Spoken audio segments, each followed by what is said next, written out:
नमस्कार, स्वागत आहे तुमचं माझ्या नवीन एका व्हिडिओमध्ये. तर कालचा मी जो व्हिडिओ सोडला साड्यांचं कलेक्शन, असंच मी नवीन व्हिडिओ अपलोड करेन, कारण त्या फक्त काठपदरच्या साड्या होत्या, डेली वेअरच्या साड्या नव्हत्या. तर कालच्या व्हिडिओमध्ये जसं म्हणाले की लाईट नाही आहे, तर आज लाईट आहे. तर आता मी घरातली कामावरून शिलाईचं काम चालू करणार आहे. तर आजचा व्हिडिओचं विशेष कारण असं की जे काम मी जीव ओतून करते शिलाईचं, त्या कामाला मी सुरुवात कधी व कशी केली यासाठी हा व्हिडिओ मी अपलोड करणार आहे. तर शिलाईचं काम मी 2014पासून करते, ज्यावेळेला माझी मुलगी फक्त 1 वर्षाची होती. आणि असं काय नाही की ते काम माझी जबाबदारी बनेल किंवा त्या कामातून मला एवढं प्रॉफिट होईल किंवा मला त्यातून माझ्या संसारासाठी हातभार लागेल, असं काही विषय नव्हता. त्यावेळेला माझ्या डोक्यात एकच होतं की निदान आपण आपलं तर शिकूया. म्हणजे आपलं तर आपण जर ब्लाऊज शिवलं तर आपलं तेवढे तर पैसे वाचतील. या विचाराने मी माझ्या सासूबाईंना म्हणाले की मला असं शिकायचं आहे. तर त्या 2-3 ठिकाणं विचारून आल्या. तर मला असं प्रोफेशनल क्लासला नव्हतं जायचं, कारण माझी मुलगी फक्त 1 वर्षाची होती. मला असं घरगुतीच म्हणजे घरगुती ज्या टेलर आहेत त्यांच्याकडे जाऊन शिकायचं होतं.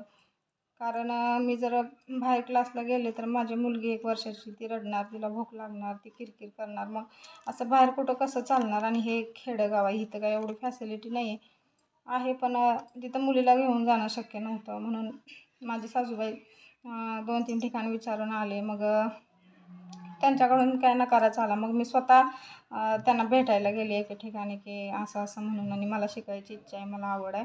मला कसं जास्त दिवस नाही शिकायचं, फक्त मला तुम्ही 1 महिना शिका, मी लगेच पटकन शिकून घेते, असं मी त्यांना त्यावेळेला म्हटलं. तर त्या मला म्हटल्या, अगं ब्लाऊजचं काम एवढं किचकट असतं की त्याला 6-6 महिने शिकलं तर एखादीच्या डोक्यात नाही बसत. तू एवढ्या आत्मविश्वासाने कशी काय म्हणते की तुला फक्त 1च महिना शिकायचं आहे? मग त्यांनी होकार कळवला. मग मी तिथं घेऊन जायला लागले. मी मग कंप्लीट म्हणजे जसं त्यांना मी बोलले होते की मी फक्त 1च महिना येणार, असं मी मोजून 30च दिवस त्या क्लासला गेले. कसं तरी मुलगीला घेऊन मग ती तिथे खेळायची माझ्याबरोबर. मी 11 वाजता जायची, 4 वाजता परत यायची, मग डबा घेऊन घरून जायची. मग त्यांनी मला शिकवलं. मी त्यांना रोज या गोष्टीची आठवण करून द्यायची की बघा, मी तुम्हाला सांगितलं आहे, मला फक्त 30च दिवस शिकायचं आहे. कारण रोज असं मुलगीला जास्त दिवस सोबत घेऊन येणं मला तर काही शक्य नाही, कारण तिला दुपारची झोप यायची. मग मी तिच्यावर चिडायची. मग मला ते घरी आल्यावर पण वाईट वाटायचं. मिस्टर पण म्हणायचे, तुला एवढं काय म्हणजे काय डोक्यात बसले तुझ्या, हे शिलाईचं काय, त्याच्यावरच काय घर चालते काय तुझ्या, एवढं काय तुला पडले आत्ताच, अजून काय म्हणजे वेळ गेले का, मुलगी मोठी होऊ दे असं. तर मी म्हणाले, नाही, मला आत्ताच शिकायचं. मी असं बरोबर 30 दिवस शिकले. त्यामध्ये त्यांनी मला कटोरी ब्लाऊज आणि साधा ब्लाऊज हे 2च पॅटर्न शिकवले. बाकी त्यांनी काय शिकवलं नाही. आता जेवढा ॲडव्हान्स आलं आहे बघा, फोर टक्सचं काय पहिल्यापासूनच आहे, कारण तो साधा ब्लाऊज आहे.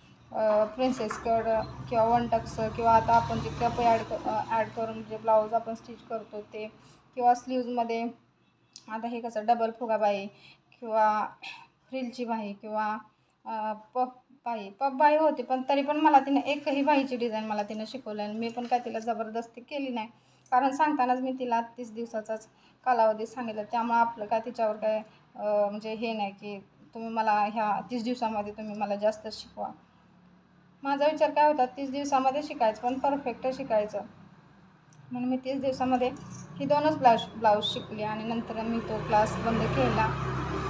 नंतर मग काय झालं, मशीन एक आणली 1500 रुपयाची घरी, म्हणजे नाही का ग्रामपंचायतीमध्ये अनुदानित मिळते अशी माझ्या एका चुलत्याला मशीन भेटली होती. त्यांनी मला ती 1500 रुपयाला दिली. मी ती घरी आणली आणि त्याच्यावरती मला म्हणजे टायमिंग कळायचं नाही, आता रात्रीचं किती वाजले, 2 वाजले.